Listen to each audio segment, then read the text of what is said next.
اللهم صل على محمد وعلى آل محمد كما صليت على إبراهيم وعلى آل إبراهيم إنك حميد مجيد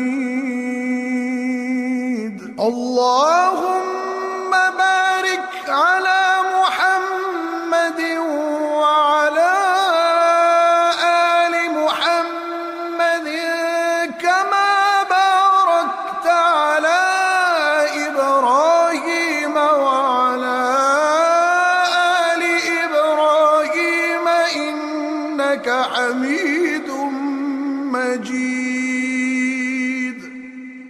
بنی اسرائیل کا ایک قصاب اپنے پڑوسی کنیز پر عاشق ہو گیا۔ اتفاق سے ایک دن کنیز کو اس کے مالک نے دوسرے گاؤں کسی کام سے بھیجا۔ قصاب کو موقع مل گیا اور وہ بھی اس کنیز کے پیچھے ہو لیا۔ جب وہ جنگل سے گزر رہی تھی تو اچانک قصاب نے سامنے آ کر اسے پکڑ لیا اور اسے گناہ پر آمدہ کرنے لگا۔ جب اس کنیز نے دیکھا کہ اس قصاب کی نیت خراب ہے تو اس نے کہا، اے نوجوان، تو اس گناہ میں نہ پڑ۔ حقیقت یہ ہے کہ جتنا تو مجھ سے محبت کرتا ہے اس سے کہیں زیادہ میں تیری محبت میں گرفتار ہوں، لیکن مجھے اپنے مالک حقیقی عز و جل کا خوف اس گناہ کے ارتکاب سے روک رہا ہے۔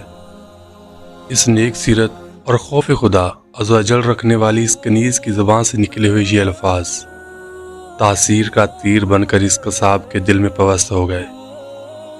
اس نے کہا، جب تو اللہ عز و جل سے اس قدر ڈر رہی ہے تو میں اپنے پاک پروردگار عز و جل سے کیوں نہ ڈروں؟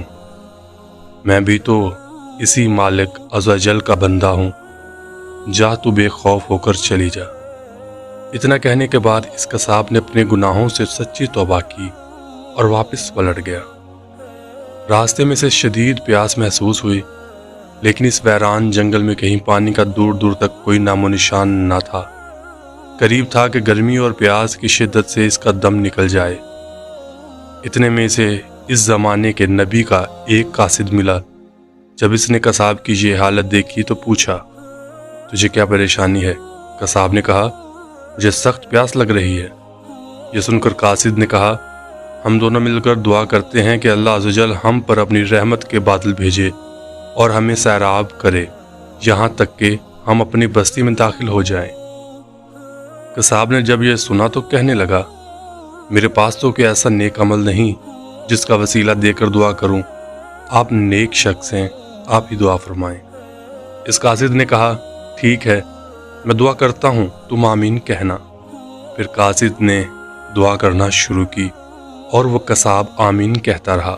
تھوڑی ہی دیر میں بادل کے ایک ٹکڑے نے ان دونوں کو ڈھانپ لیا اور وہ بادل کا ٹکڑا ان پر سایہ فگن ہو کر ان کے ساتھ ساتھ چلتا رہا۔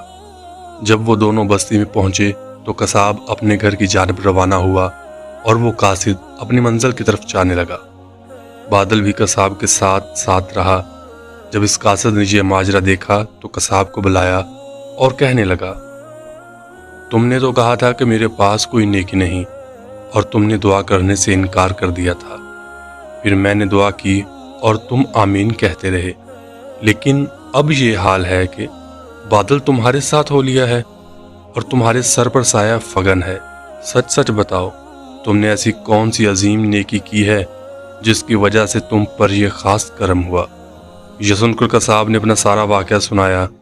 اس پر قاصد نے کہا، اللہ عز و جل کی بارگاہ میں گناہوں سے توبہ کرنے والوں کا جو مقام و مرتبہ ہے وہ دوسرے لوگوں کا نہیں۔